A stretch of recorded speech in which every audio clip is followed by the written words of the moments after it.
How's everybody? Well, this evening can prove to be a history lesson, but I hope not. When God created this world and all things therein, He brought really for us, gave us, I guess I should say, and probably as I look at the introduction, probably should have said, He gave us an orderly universe. He gave us a universe that has order and expects order. And as man began to multiply, one of the things that was needed was organization. And God consequently ordained government as an organization for the people. Now it's interesting, and look with me in Romans chapter 13, verse 1. And I'll share with you what we're going to do tonight here in just a minute. But in Romans 13, beginning in verse 1, and this is where, well, really the 12th chapter. The 12th chapter is where Paul begins dealing with practical aspects of the book. Paul always spent about half of the book that he wrote talking about deep theological things, and the last half of the book talking about kind of the common everyday stuff. But he waits till the 12th chapter in the book of Romans, so he makes an extremely difficult book. But in the 13th chapter, he says, let every soul be subject to the governing authorities, for there is no authority except from God, and the authorities that exist are appointed by God. Now, think about that. And think about if you were, say, in Russia, reading those words. Or if you were in, well, China, I want to say China, but China won't let you. There are actually missionaries in China. If you were in China reading those words, and you think, doesn't say anything about what type of government, what government to have. Now, I think we're all, or at least I would believe, I know I am, very proud to be in a democracy where we live as free people, relatively speaking, but we live as free people, able to voice our concerns, able to have our say and our opinion. And I'm thankful for that. But I do have to remember that, as some people are saying today, is not correct. And that is that democracy is that only type of government which God has ordained. God didn't ordain a type of government. God ordained government. Now, like I say, thankful for democracy, but God says you're to be subject to the governing authorities. And if you think about it, when he wrote that, Rome was in charge. Now, that can bear some other discussion, some other thoughts other than what we want to do tonight. We're talking about government. What I want to do tonight is I'm leaving you with a lot of stuff on the table.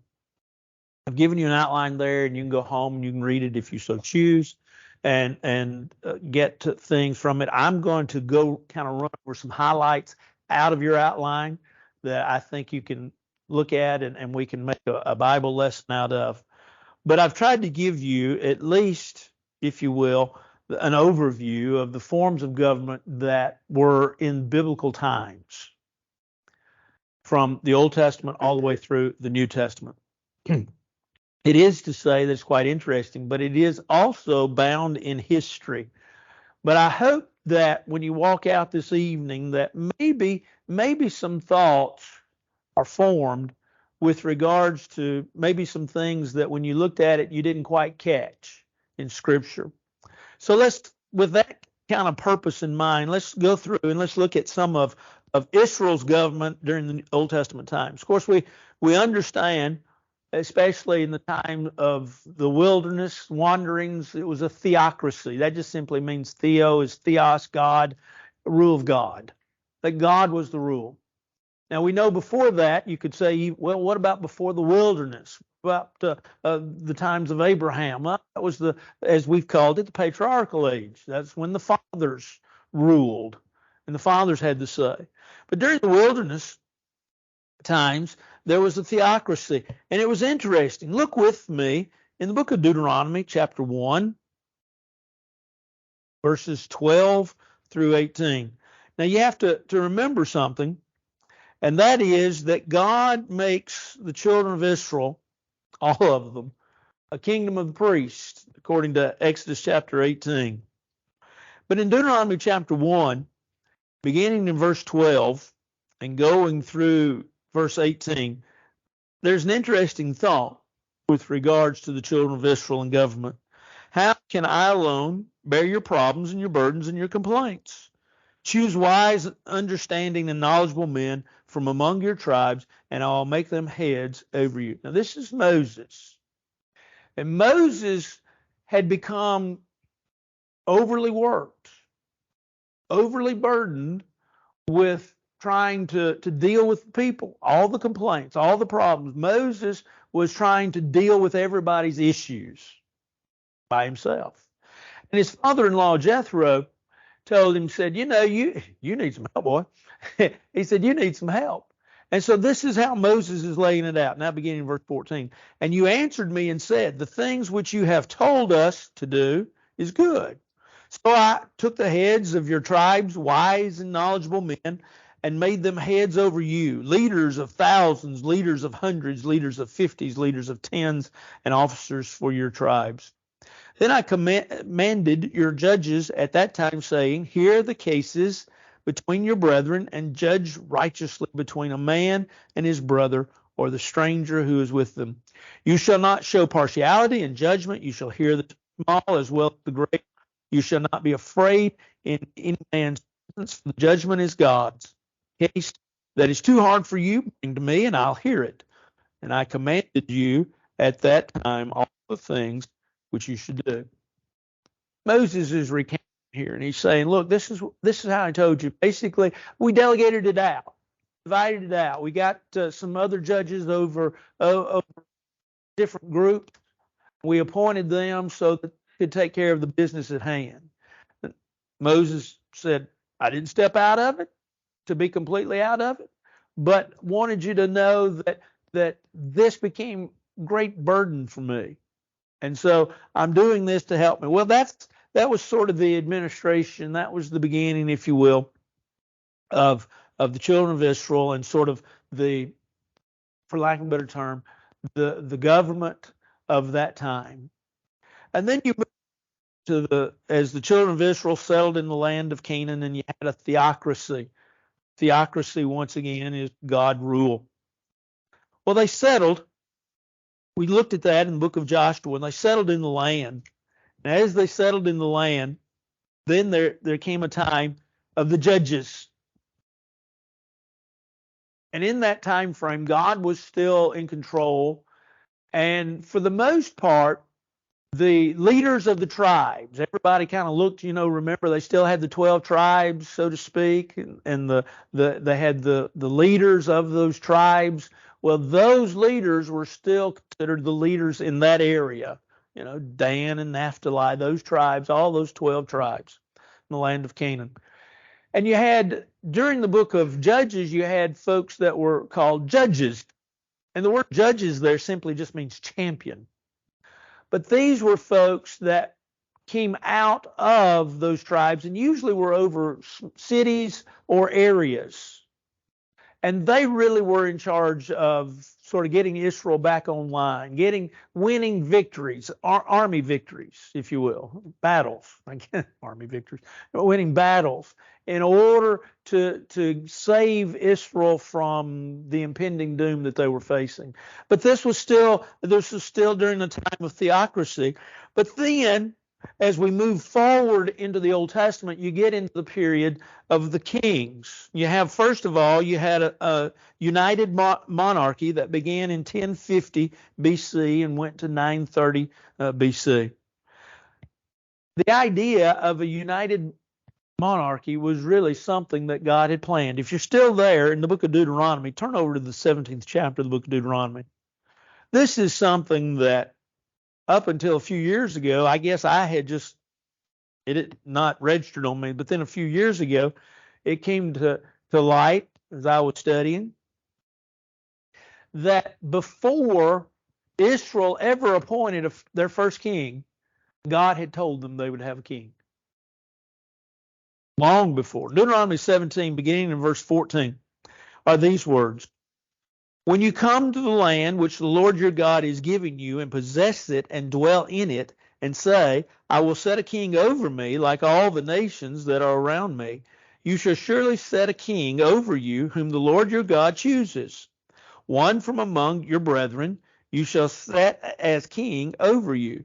You may not set a foreigner over you who is not your brother, but he shall not multiply horses for himself, nor cause the people to return to Egypt to multiply horses, for the Lord has said to you, you shall not return that way again. Neither shall he multiply wives for himself, lest his heart turn away, nor shall he greatly multiply silver and gold for himself. Now, interesting, we're going to hit all this. They didn't follow through on all this.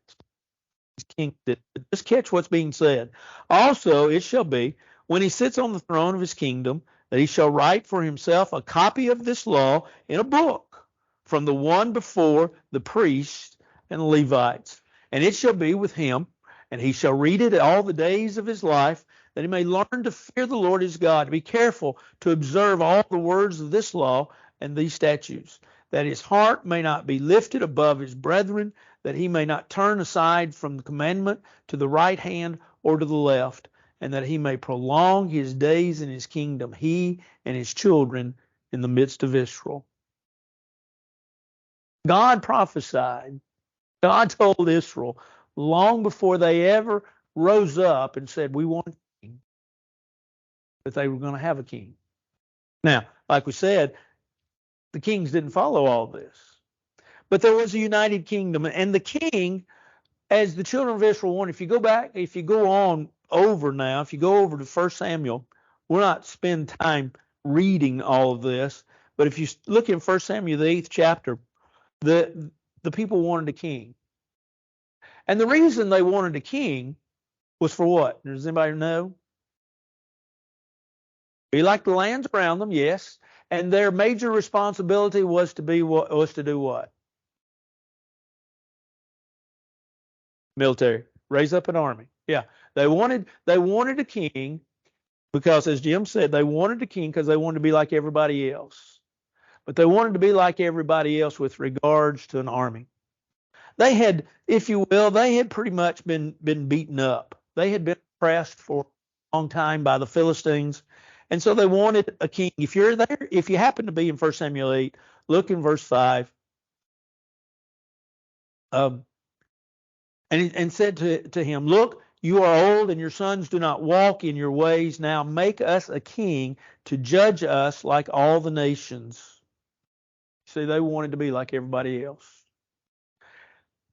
And so, of course, we know all the story of the Samuel and his brother or his children, sons, and they were corrupt. They hadn't done what they needed to do. And needless to say, the children of Israel said, we want a king. And so they made a king. Well, the first king, David, if you will, is pretty much a good king, but it was pretty much military. And for the most part, if you talk about, or I said David, excuse me, Saul. If you look at Saul's reign, you kind of see that, as we read in Deuteronomy chapter 1, or not Deuteronomy chapter 1, Deuteronomy 17. Chose them. If you look in the 8th chapter or the 9th chapter, and then if you look over in the 11th chapter, you find out that the people chose them. And so it was a mixture of both, just like God had said, long before it ever happened. But Saul, excuse me, excuse me, Saul's reign, Saul's tenure was such that, like I say, fairly good. But everything was sort of kept like it was in Moses' time. And so the children of Israel were ruled. They had a king. Saul was the first to answer, if you will. The judicial responsibilities, they sort of divided it up. Levites had religious and rituals of that time that were to be kept. They were over those things. Judges were administrators, and they were over the courts, and they selected men of war. We move forward into the time of David. What, of course, there are many things that you could say condemn government for, but I guess maybe the best way to ask this question is multiple choice. Do governments tend to decrease or increase? Increase. Governments always build something on, right? Governments are like old houses. We don't tear down old houses unless they're dilapidated and just completely worn out, but we add on to them, right? I was driving past one yesterday, and I looked at it and I thought, well, there's where the garage was, and they had enclosed it in, add to the house. And it looked like, as I looked at the house, actually I was walking on it, so it's in this neighborhood. And I looked at it and I thought, well, they added on to the back of this house. They've added on. And that's fine. There's nothing wrong with that, not a thing. That's usually the way government does. Instead of just tearing it down, starting all over, we just add more and more and more and more and more. Well, that's what happens as you get to David's time. David just adds more to the government. And one of the things that you find, continue to read, that David ended up, his kingship, you see, he didn't follow Deuteronomy 17 because he ends up a little bit wealthy. Now, I'm going to save all that for a study in 2 Samuel, which I hope to get to sometime. But needless to say, David was also a fairly good king. He did a lot of good things, if you will, for Israel. But he did delegate. There was a local government. There was a judicial system, much like Moses. He did use the Levites. If you look in 1 Chronicles 26, he did use them. Most of the judging was done in the gates of a city. The judges would sit, and the wise men would sit, and there the judicial matters would be done. David was also one that introduced the idea of a cabinet. And David had a lot of different individuals in his cabinet. He had a recorder, he had a scribe, he had priests, he had chief rulers. He had those that were over a host of the army, and those that were over tribute. That's what it was called. They were literally, he had folks that were over the forced labor that they had. So he had folks delegated responsibilities, and the remember was large numbers, and so it was hard for one man to rule, for one man to do. And if you want to know about his cabinet, go to 2 Samuel 8 and 2 Samuel 20, and you'll find out there. But then we have Solomon. David passed away. His son Solomon took over. This is where the government really grew. One of the things that Solomon did is, besides having all these quarters and the scribes and all that David had, he added two other to his cabinet. He added governors to his cabinet. Now, here's some of the things that the governors were in charge of. They were in charge of taxing the people. They were in charge of getting the temple tax as well, which was 1/10. They were to support the royal court. They were to house soldiers.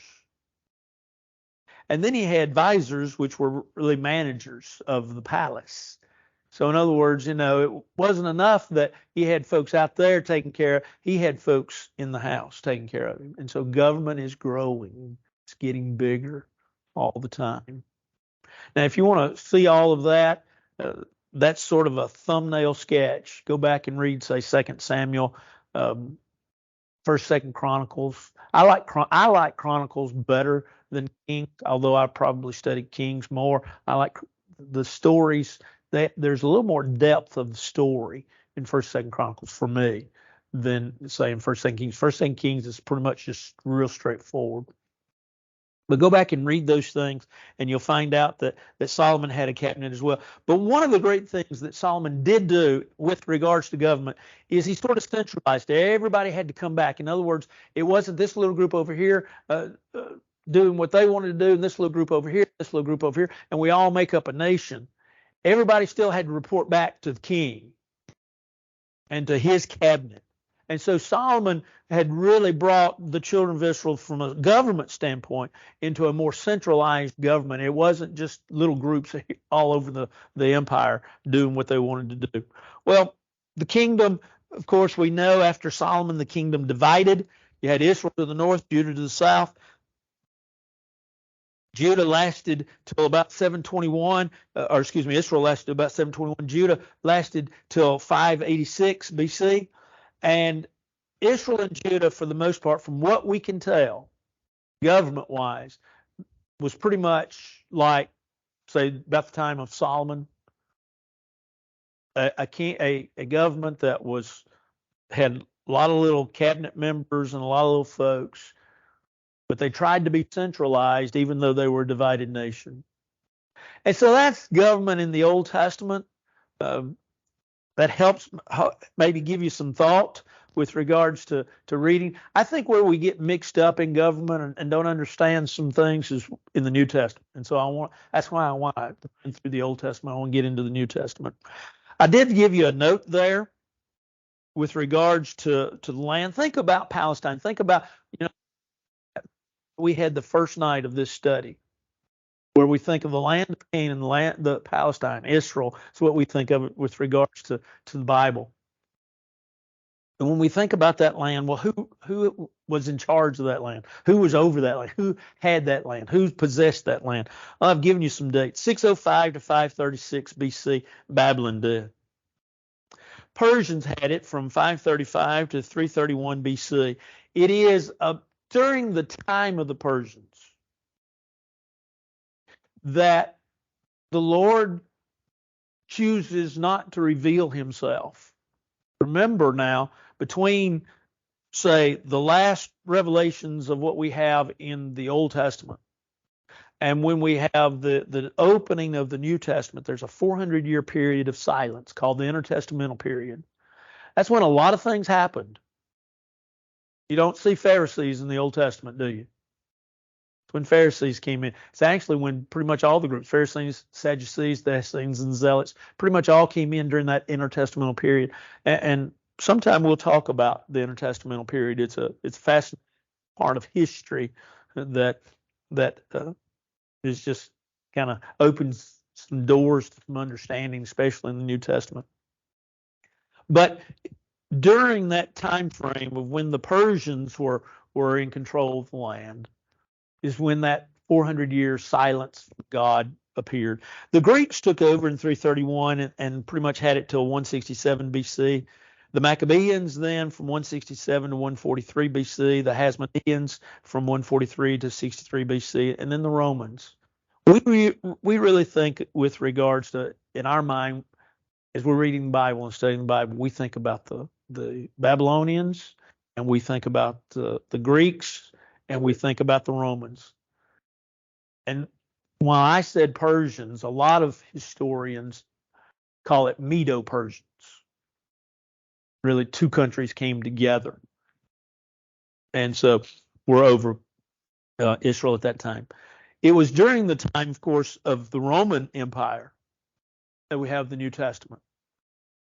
And we have the things of the New Testament.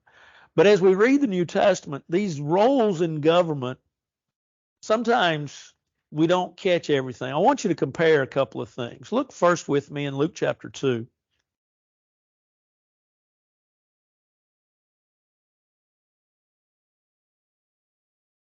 In Luke chapter 2,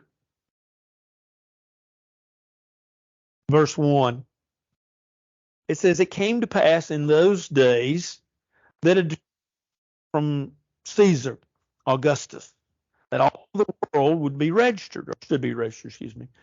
This census took place when Quirinius was governing Syria. So all went to be registered, everyone to his own city. Joseph also went up from Galilee, out of the city of Nazareth, into Judea, to the city of David, which is called Bethlehem, because he was of the house and lineage of David, to be registered with Mary, his betrothed wife, who was with child. Now, what I want you to see is found in verse 1. It was in the days of Augustus, Caesar Augustus. Now, hold your finger there, and I want you to turn to the book of Matthew, chapter 2.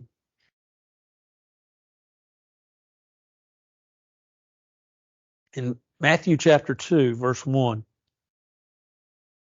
it says, "Now after Jesus was born in Bethlehem of Judea in the days of Herod the king, behold, wise men from the east came to Jerusalem." The individual that is not steeped in history might say there's a contradiction in the Bible. And the contradiction is that Matthew says that it was in the days of Herod, and Luke says it was in the days of Caesar Augustus. But the reality is both are correct. Different roles. And that's what, like I say, it might throw some people, and if you're a good student, which I know just about all of you are, you might read that and you say, I don't see that. Well, understand, first of all, you had Caesars. Caesars were Roman emperors. Well, not really emperors. They were Roman rulers. They were the top dog in Rome. And they were the ones that were not only just over Israel or Palestine or land of Canaan, whatever you want to call it, they were over many other territories. Part of their territories was the land of Palestine. And so I've given you, there are 11 different Caesars through history. I've given you a taste of, well, I've given you all of them, but I want to kind of get a taste of one or two, if you don't mind. First of all, there's Augustus, who ruled from 31 BC to 14 AD, and we just looked at him. He issued the decree for the census. He also issued the decree that ultimately made Mary and Joseph go to Bethlehem. Now, I want you to stop and think about something that you already know, but I want you to think about how the providence of God works. Caesar Augustus was not a religious man. He was not a Jew. He was not a follower of God. But he made a decree, and he made a decree that everybody go back to their homeland, right? For the census. And when they did, Mary and Joseph went back to where? Bethlehem. Which was, go back if you are interested, go back and look. Look in Micah chapter 5 and verse 2. But you, Bethlehem Ephrathah, though you are little among the thousands of Judah, yet out of you shall come forth to me the one to be ruler in Israel, whose going forth are from of old, from everlasting. So think about that. Think about God's work, God's providence, how that it all worked. God had said years before. Micah was, if I'm not mistaken, I should have gone back and looked at this. Micah prophesied in 500s, if I'm not mistaken, BC, 536, somewhere in that neighborhood, if I'm not mistaken, but I could be. Some 500 years before. And a man who was not religious, who was not of Jewish background, who was not concerned with God, was used by God and with God to fulfill what God wanted by a decree that he and his government had made. I'm sorry, I stand back and look at that and I am amazed. It strikes me as magnificent. The power of God. And that God could, 500 years before, tell people This is what's going to happen. And it happens. And so that happened during Caesar Augustus. Then you had Tiberius, who was a Caesar from 14 to 37 AD. He's mentioned 3 times in the Bible. Luke chapter 3, verse 1, Matthew 22:17, and John chapter 19, verse 12. Not a lot there, really. Caligula. Caligula was Caesar, reigned from 37 to 41 AD. He's not mentioned in the New Testament. I will tell you this, though. He was one of the most, he was not the most, but one of the most notorious for his brutality. And for also, he really stoked the fire between Judaism and Rome, because he was one of, especially there were 3 Caesars that really wanted to be worshiped as God. They thought they had a complex. And that complex was, and you stop and think about, in the days of these Caesars, the brutality of mankind and how that life was really very cheap. And yet they rose, if you will, through the ranks to be ultimately the top dog over vast amount of people, land, property, things, money. And they got that way. And they had this, you could call it a lot of different things, but they had this personality of, you need to listen to me because I'm God. And that is true with regards to Caligula. Now, this stirring up of Judaism versus Rome started during Caligula, and it continued on until it got to a head, and we're going to talk about that in just a second. Had Claudius, who reigned from 41 to 54 AD. He's mentioned in Acts chapter 11, verse 28. Remember the famine? Do you remember the famine mentioned in Acts chapter 11, verse 28? And also in Acts 18, verse 2, you find Claudius mentioned. Nero was another one that thought he ought to be worshipped like God, that he was God. Paul appealed to him. Look in Acts 25, just so that you get a mention of him. But in Acts 25, verse 11, remember, is being charged, Roman imprisonment. Paul wants to stand trial. And Paul said, I stand at Caesar's judgment seat, where I ought to be judged. To the Jews, I've done no wrong, as you very well know. In other words, Paul says, I'm a Roman citizen. I want to go to, I appeal to Caesar. That Caesar that is mentioned there is Nero.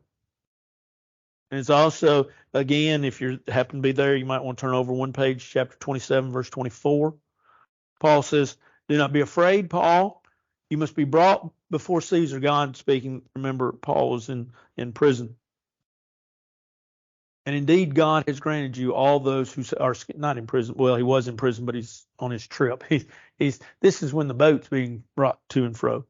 And he says, God says, you're going to get your chance to get before Caesar. Well, that was Nero. Nero was not very nice, not very good, very mean. Nero was brutal, to say the least. He kept stoking this Judaism versus Rome. And then you have 3 guys, Galba, Otha, and Vitellius, that were in 68 to 69 AD. They're not mentioned in the Bible. This was a very turbulent time. This is when fighting was beginning.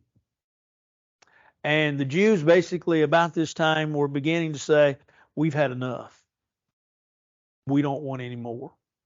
We're tired of this. We're tired of being oppressed. We're tired of being manhandled. We're tired of being slaves. We want this to be finished. And so in AD 70, they began a revolt, really. Vespasian was at the time Caesar. The revolt actually happened right at the beginning of Vespasian. And he was called away from Jerusalem, Judea, Palestine. He was actually trying to put down the revolt. And he was called away to go be Caesar. And so then his son Titus took over. And Titus sort of he put the Jews in place, so to speak. Or at least that's the way Rome fell. He pretty much knocked Judaism down to nothing. And in doing so, you'll see in your conclusion there, as the end of Palestine really is during that time. But it was a quiet time for the land of Palestine during the reign of Titus. Domitian then took over in 81 to 96 AD. What do we know about Domitian? Well, he demanded emperor worship. In other words, you need to worship him. He wanted to be known as Dominus et Deus, which just simply means he wanted to be known as Lord and God. Domitian was terrible. Domitian took Christians. Now, think about it. 81 to 96, you're talking about a time frame that's after Paul. Paul died, as best we can tell, at 68 AD.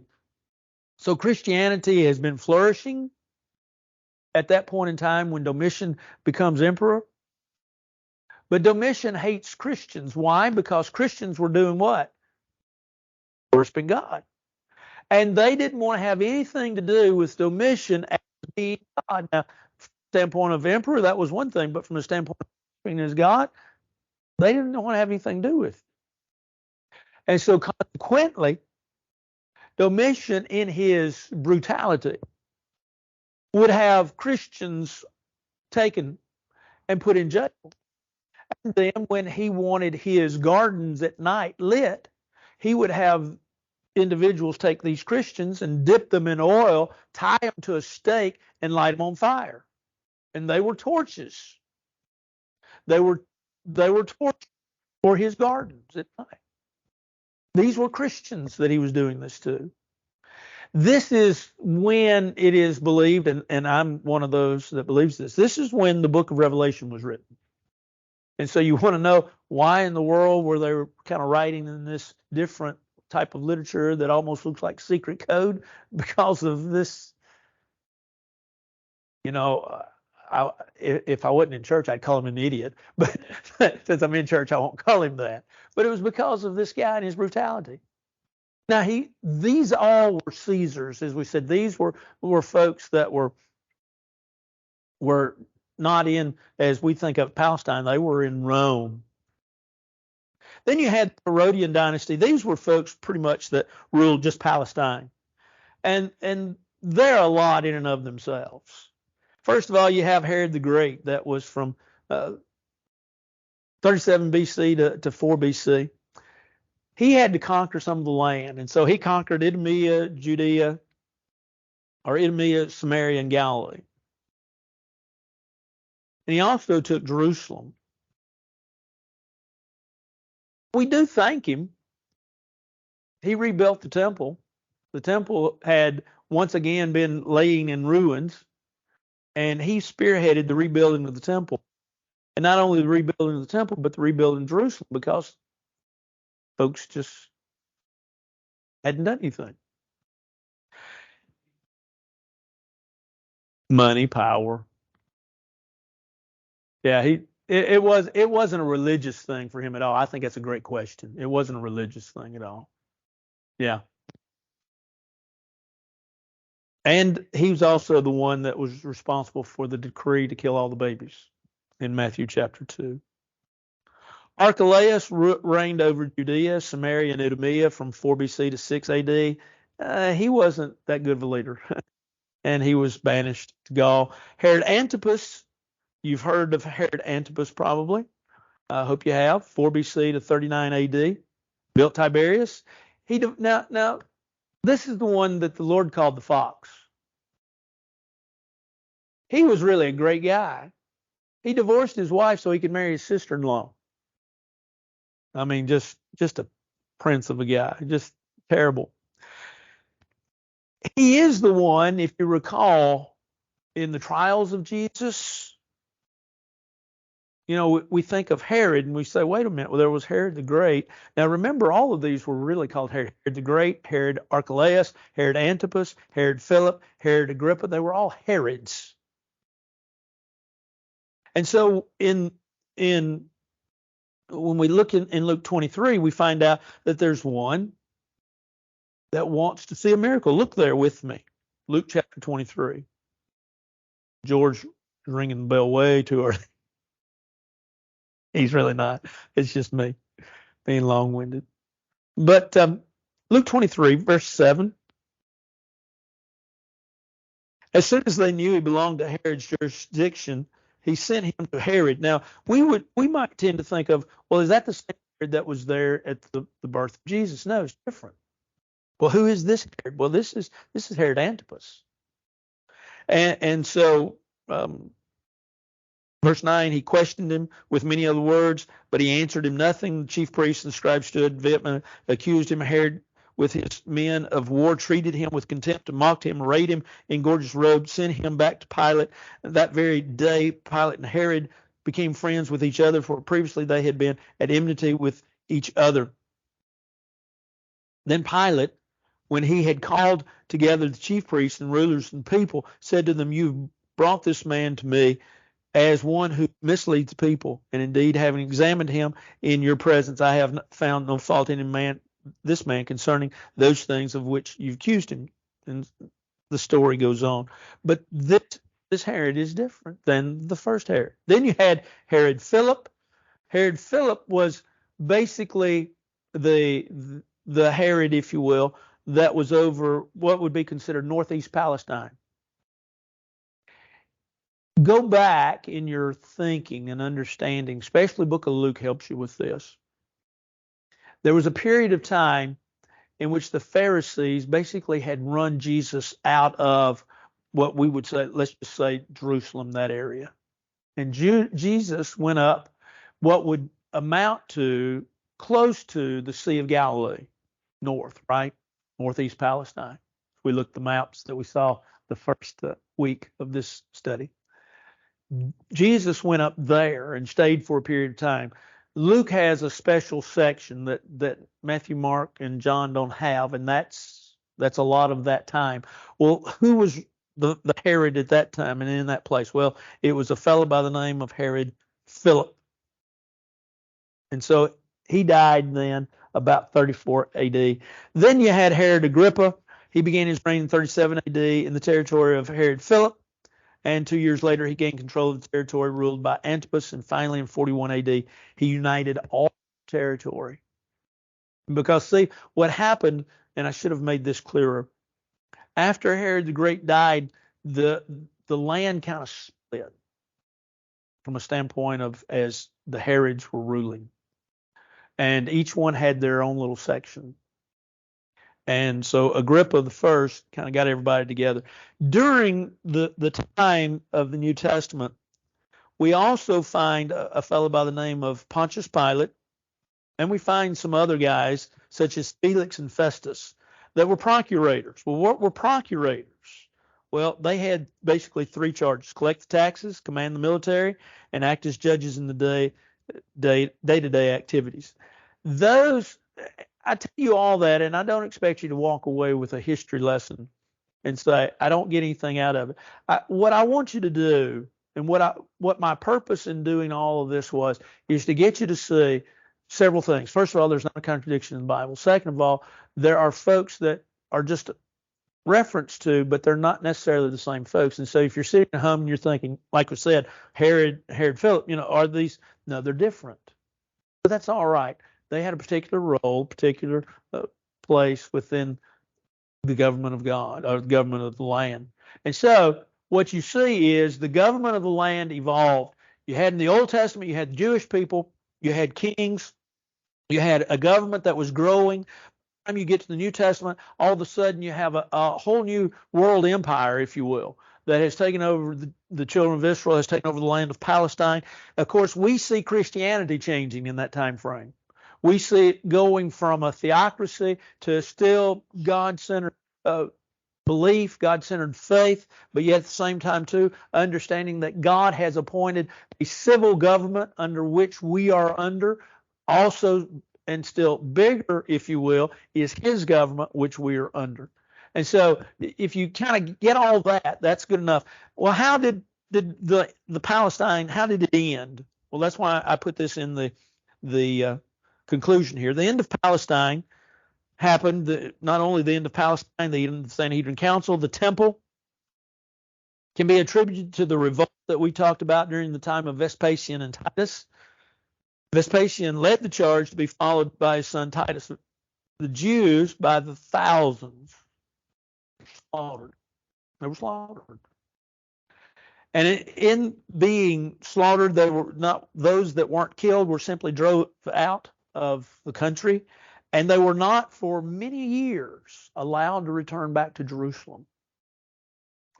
And there was one day in the year that they let them come back. Now, think about this.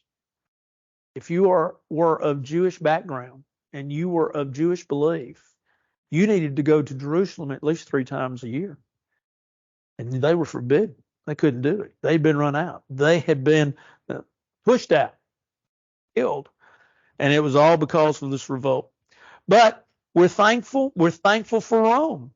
Rome was, if you think about some of the advances in Rome, Rome was, you'll see there, I didn't bring this up, but the Pax Romana that happened earlier on in, well, actually it happened in 4 BC. The Peace of Rome is what it is. You remember where Paul said in the book of Galatians, when the fullness of time was come, God sent forth his son. Many folks believe that the peace of Rome is that fullness of time. The peace of Rome was simply put, Rome was in control, and Rome allowed Palestine to kind of do its own thing. Send your taxes to us, stay peaceful, do your own thing, and you'll be all right. And so, but they introduced roads, they introduced aqueducts, sewage systems, concrete. The Greeks had pretty much introduced a language that Rome still kept. And so you have a history here that's important, but it helps you see and understand the Bible. Now, I know, once again, we've lectured. These lessons kind of just lend themselves to a lecture, but hopefully you gain something out of it. Anything anybody wants to say or add or ask? The ladies have ice cream, but it's one bowl. It's what is it? What is it? Dr. Pepper float. You get a spoon. You get one taste. Ken brought it for us to all taste, and so you get one taste, because if that spoon goes in a second time, I'm not touching that ice cream. Anything else? Well, let's bow for a word of prayer. Our Father in heaven, we're thankful for this day, thankful for the blessing of it, thankful for the opportunity that we have to study your word, thankful for the history that really helps us understand how the Bible all fits together. We ask thou that you be with us, that you bless us, watch over us, and keep us, and hold us as we hold to you. For this is our prayer in Christ's name, amen. All right. Thank y'all.